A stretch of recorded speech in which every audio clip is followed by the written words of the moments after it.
Buenos días, amigas de Voz para el Cambio. Sean todos y todas bienvenidos y bienvenidas a este su espacio, una ventana abierta de opinión y de compromiso con los mejores y más sanos intereses de la patria y la nación dominicanas, con la figura insigne del patricio Juan Pablo Duarte como norte y guía de nuestro accionar cotidiano. Miércoles 25 del mes de junio del año 2025. Aristóteles Ponce para compartir espacio con el periodista y hermano Bienvenido Charboy y con el historiador, antropólogo y comentarista internacional José Ismael Román. Bueno, amigas, es importante señalar que la República Dominicana internamente, desde que se inició el sistema democrático luego de la segunda intervención militar norteamericana del 1965 en el siglo pasado, ha tenido graves deficiencias con relación a cubrir las necesidades básicas de los ciudadanos y las ciudadanas de la República Dominicana. Los sucesivos gobiernos no han podido dar con una solución estratégica e institucional donde los ciudadanos se sientan complacidos con los servicios básicos que la Constitución les abroga el derecho de sostenerlos, como es el de la educación, el de la alimentación, el de la salud, el de una vivienda propia, el del libre tránsito, todos los servicios básicos que el Estado debe garantizar a sus ciudadanos y a sus ciudadanas han tenido deficiencias. En las últimas 2 semanas el tema ha sido el caos en el vehicular en el Gran Santo Domingo y también en Santiago de los Caballeros, las dos principales ciudades de nuestro país, en donde en las horas pico el tránsito se muestra caótico y se critica que el Estado no ha preveído el hecho de que no se encuentran torres de estacionamiento o parqueos en donde los ciudadanos y las ciudadanas que se desplazan a sus centros laborales puedan estacionar sus vehículos sin necesidad de estacionarlo a ambos lados de las avenidas y de las calles cercanas a sus centros laborales.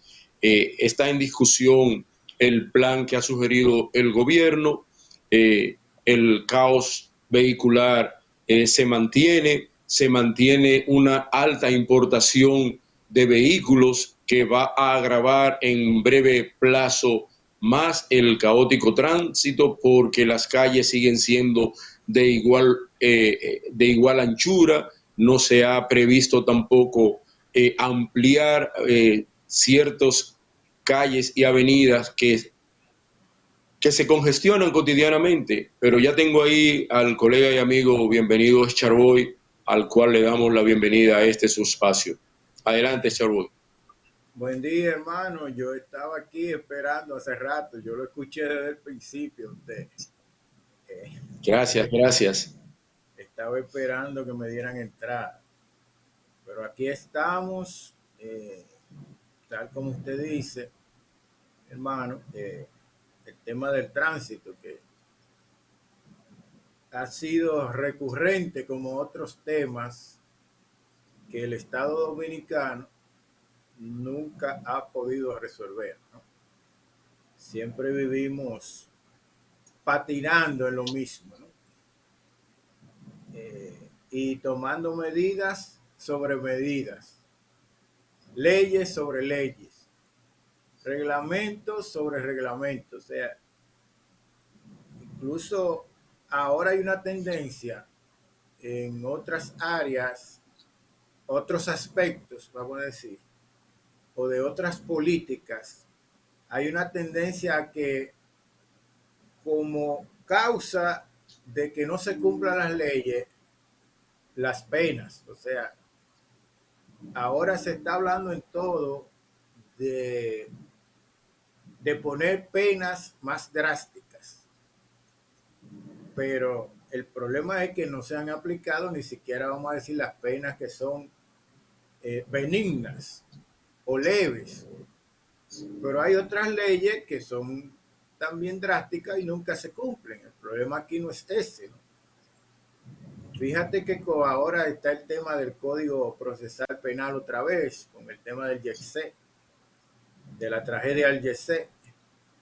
Y ahora lo que se habla es nuevamente de incluir en el nuevo Código Penal medidas o sanciones más drásticas para el homicidio involuntario. Pero volviendo al tránsito, hermano, hay una medida que el gobierno anunció, que eso es solo aplicable al Estado, ¿no? A las instituciones gubernamentales, oficiales, y es de un nuevo horario de entrada de una parte de los empleados y empleadas de instituciones que reciban más de 1,000 personas diarios. O sea, yo estaba dándole mente en estos días, yo digo, bueno, pero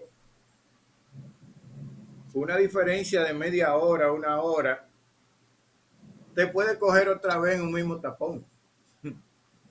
Pero además, en una institución del Estado, la mayoría tiene vehículos.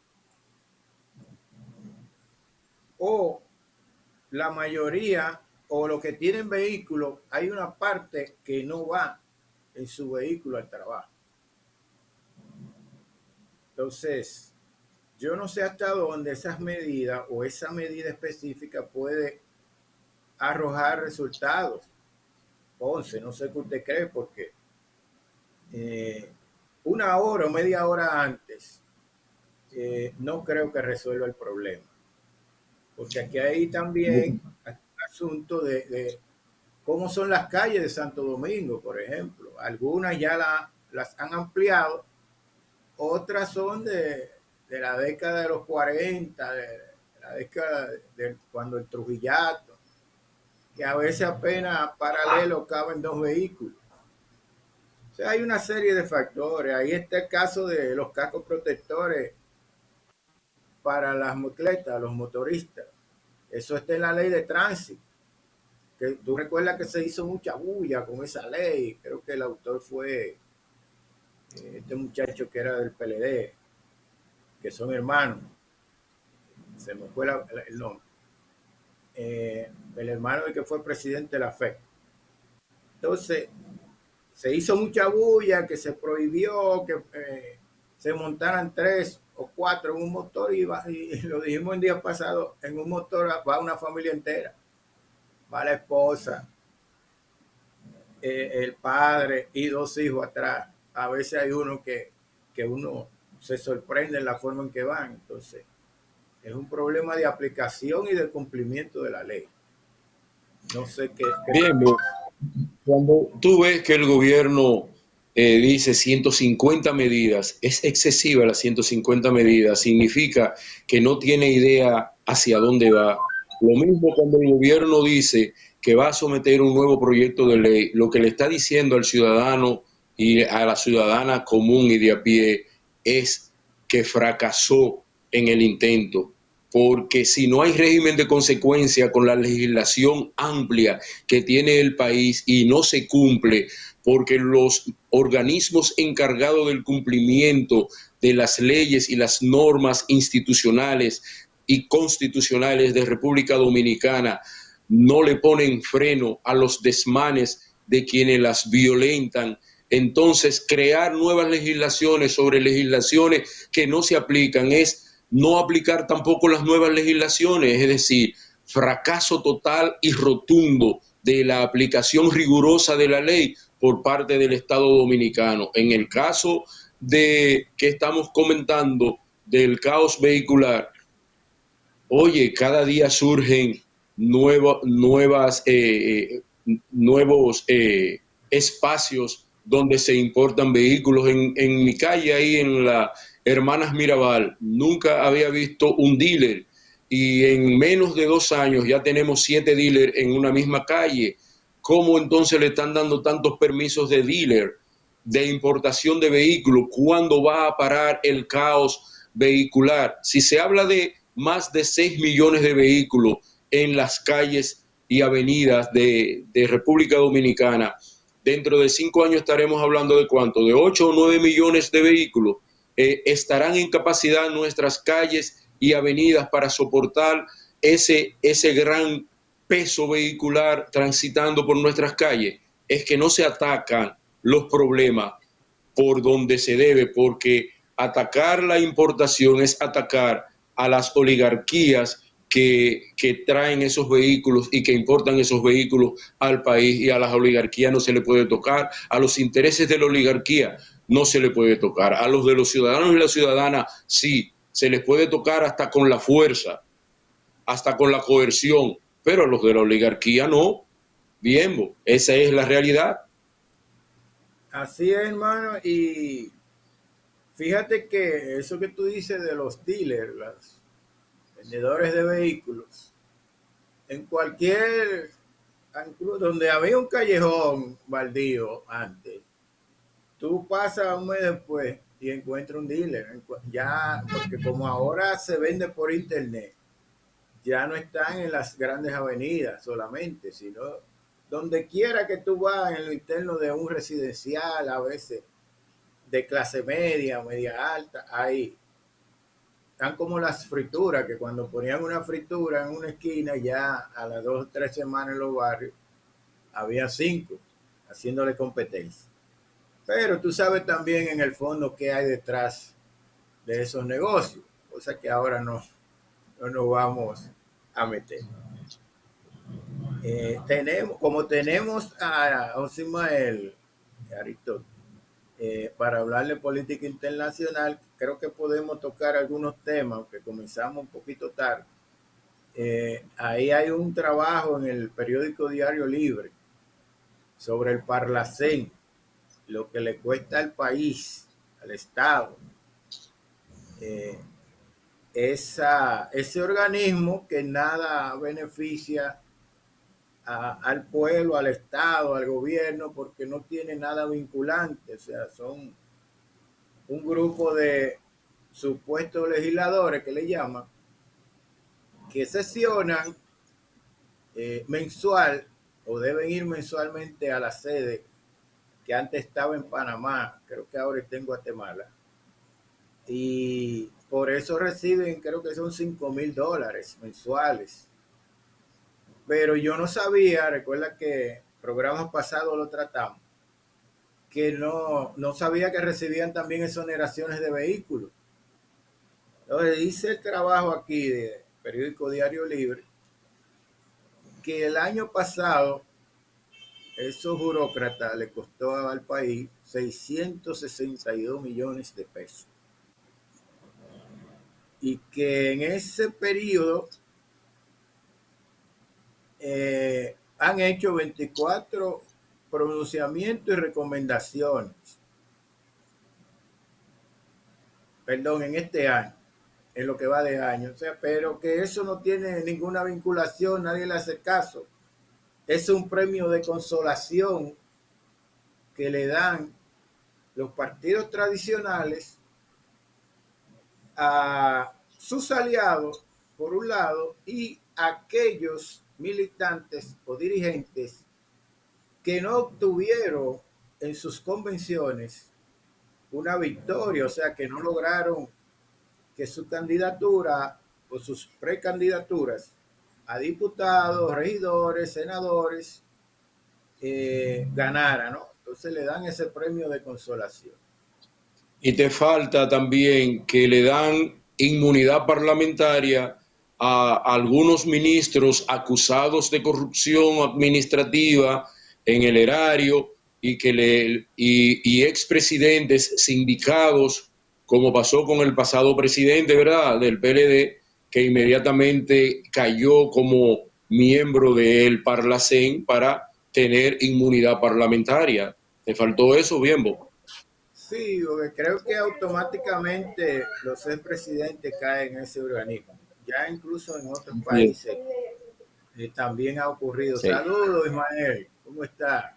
Buenos días, Gracias, hermano. buenos días, un placer. Saludos, Aris. Bueno, yo me voy a meter ahí un poco en esta Dele, dele, conversación. dele. Dele La fuego. verdad es que nosotros tenemos premio de consolación y es parte de todo ese reparto que hacen para poder tener más espacios para negociar con otros grupos desde el punto de vista político, ¿no? Gente que, como dice Charles Boy, aportan muy poco. Si ustedes ven un legislador del Parlacén, ¿cuáles son los aportes? Yo no quiero ser cruel con ellos, pero realmente uno no siente el relacionamiento, la legislación que ellos hacen en beneficio del país. Que no sea invertir en un saco roto por parte del Estado o del gobierno en estos legisladores. Por tanto, hay que cuestionar y preocuparse por esta situación. Gente que han repetido y ahí se han quedado tranquilos. Yo conozco de amigos, claro, es parte de su táctica, ¿no? Pero realmente el Parlacén es un espacio que se ha convenido con otros países centroamericanos para establecer estos encuentros, pero se han aumentado los números, la inversión que se hace por parte del Estado en estos congresistas. Es como los congresistas del exterior. Yo no lo quiero comparar porque esos deben jugar un rol más, eh, más activo en beneficio de la comunidad dominicana en el exterior, por ejemplo en Estados Unidos, en España, en el Caribe. Solo estoy reclamando que ellos jueguen un rol, hablo de los congresistas que representan en la diáspora, jueguen un rol más activo en beneficio de la comunidad que ellos representan allá, por la cual fueron elegidos. Por tanto, me identifico con, con la posibilidad de que sean más efectivos, ¿no? ¿Qué José dice Ari? Ismael, José Ismael, pero si los Ajá. congresistas nuestros, muchos que tienen hasta 20 años ahí, no se le conoce una propuesta legislativa en favor de los ciudadanos y los ciudadanos, y son los que ejecutan las leyes de nuestro país y que ¿qué tú le puedes pedir a los que están en el exterior, que no tienen el seguimiento de la ciudadanía, que no tienen la presión de los ciudadanos que ellos representan en eso? Tu solicitud es real, es efectiva, que piensen en las necesidades, pero aquí en cada provincia hay un senador, aquí en cada provincia hay 2 y 3 diputados y en el Gran Santo Domingo hay un sinnúmero de diputados. Y cuando tú has escuchado a esos legisladores, a esos diputados, hablar en favor de sus propias comunidades y de sus propios espacios, si lo ha hecho alguno, es una excepción, porque lo que están ahí es para alimentar su fortuna, es lo único que les interesa. No nos representan a pesar de que fueron electos por el voto de los ciudadanos y las ciudadanas. Adelante, Charboy. Sí, y en ese espacio, el Palacén, han desfilado incluso figuras, vamos a decir, connotadas de los partidos tradicionales, gente que ocupó posiciones en diferentes gobiernos. Por ejemplo, aquí se cita, permítanme, que Tony Raful en las elecciones de 2020 fue electo diputado al Parlacén. Aprovechó para traer 3 automóviles. Pues dice aquí el trabajo de Diario Libre, él mismo compró un McLaren 57 570S parece, valorado en cerca de 10 millones de pesos. Y en noviembre de ese año fue designado como embajador por el presidente Luis Abinader. Pero ahí hay otro señor que se llama Bienvenido Casado, que dice el trabajo que fue el diputado del Palacén que ha salido más caro al Estado, pues se importó un Ferrari y una Mercedes-Benz valorados en más de 40 millones de pesos. Fíjense, y se puede buscar en la red un trabajo que se hizo anterior donde estaba la lista de cada diputado y diputada del Parlacén que lo favorecieron con exoneración. ¿Tú sabes qué es lo lamentable de eso? ¿O ustedes saben qué es lo lamentable de eso? José Ismael y Aristóteles. Es que gente que vino del movimiento revolucionario, del movimiento de izquierda y que se pasó la vida cuestionando eso, han sido también favorecidos con las alianzas con los partidos tradicionales, específicamente en los últimos con el PRM, han ocupado una curul, entre comillas, en ese organismo. Hemiciclo. Y entonces tú dices, bueno, pero tú te pasas la vida cuestionando eso y después caen en esa misma desviación. Y ahí está la lista. Yo una vez le dije a unos compañeros que éramos aliados que era una vergüenza que un dirigente de esa organización histórica fuera al Parlacén. Y se pasaron 4 años, $5,000 limpios. Esa también, ni siquiera renunciaron los que son de izquierda o de movimientos revolucionarios que pasaron a esas filas. Ni siquiera a eso renunciaron en el Parlacén. Solamente un diputado al Parlacén tuvo un activismo aquí en el país, es justo decirlo. Aunque para mí eso no debe existir. Fue el amigo de la Alianza por la Democracia, el doctor, que fue el secretario general de la APD. Sí. Y Sí. el compañero, bueno, y él... Carlos Sánchez. Carlos Sánchez, sí. Carlos Sánchez se vinculó a todas las luchas por medioambientales y iba a las comunidades, el único que yo vi. Con eso no estoy justificando que eso existe, pero por lo menos hay que ser justo y fue diferente. Pero eso no debe existir.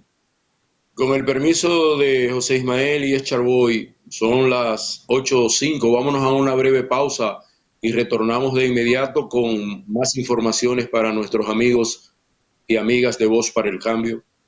Vámonos a la pausa, Christopher.